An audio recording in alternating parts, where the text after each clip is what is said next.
AliExpress idéal pour commencer en import-export. Tu veux dire commencer en dropshipping, en petite boutique e-commerce, etc. Je recommanderais pas AliExpress, moi.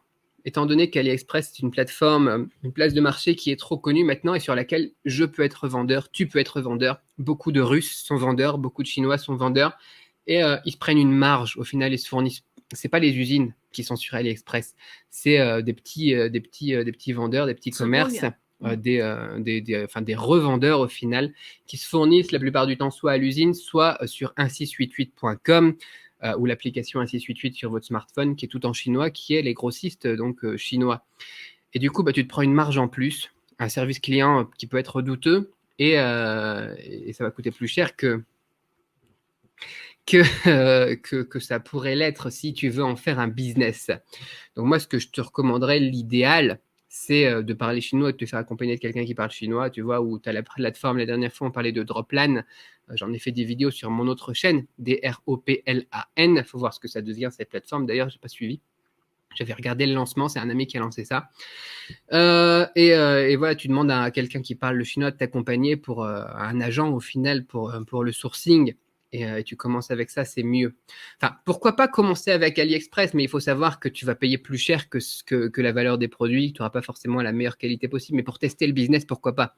Ça sera le truc pour lequel il y aura le moins de friction, vu que ça sera en anglais, vu que tu pourras voilà, commander et puis tout de suite passer à l'action, quoi. Pourquoi pas pour tester un truc, une idée de business sur AliExpress?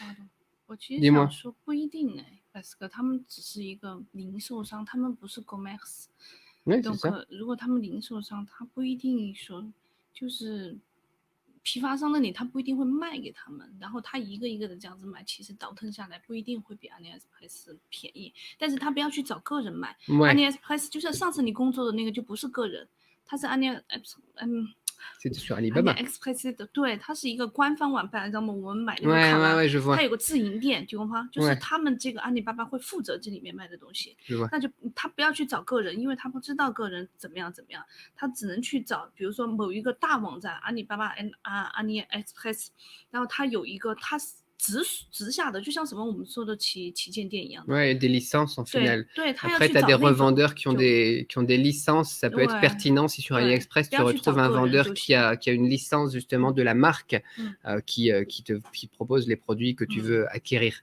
Mm. Ça peut être intéressant. Et deuxième problématique que ma vénérable épouse me rappelle ici aussi, c'est que sur AliExpress, tu peux commander à l'unité. Sur un 688, par contre, Ouais. c'est que des grossistes. C'est Ouais. généralement... Enfin, tu n'auras rien en dessous de 2 pièces déjà. Et du coup, bah, c'est mieux d'avoir aussi un entrepôt. Nous, on parle souvent, on a notre entrepôt, donc moi, je ne me pose pas la question. Mais du coup, ouais, sur un 688, il faudra aussi avoir un entrepôt ou un centre de fulfillment de disponible. Je recommande en l'occurrence Next 批发商 Smart 好多他都 Ship. 不卖的，他不会一两个东西给你卖到 Ouais. 国外去。 Ah non, il ne pourra pas envoyer à l'étranger un 688.com. Ouais. Ouais. Il faudra passer par un entrepôt, un centre de fulfillment. Voilà. Mais ouais, pour débuter, pourquoi pas AliExpress, mais ensuite vite switcher sur quelque chose de plus ordonné, quoi. Tu vois, pour tester un business, pourquoi pas AliExpress. Voilà.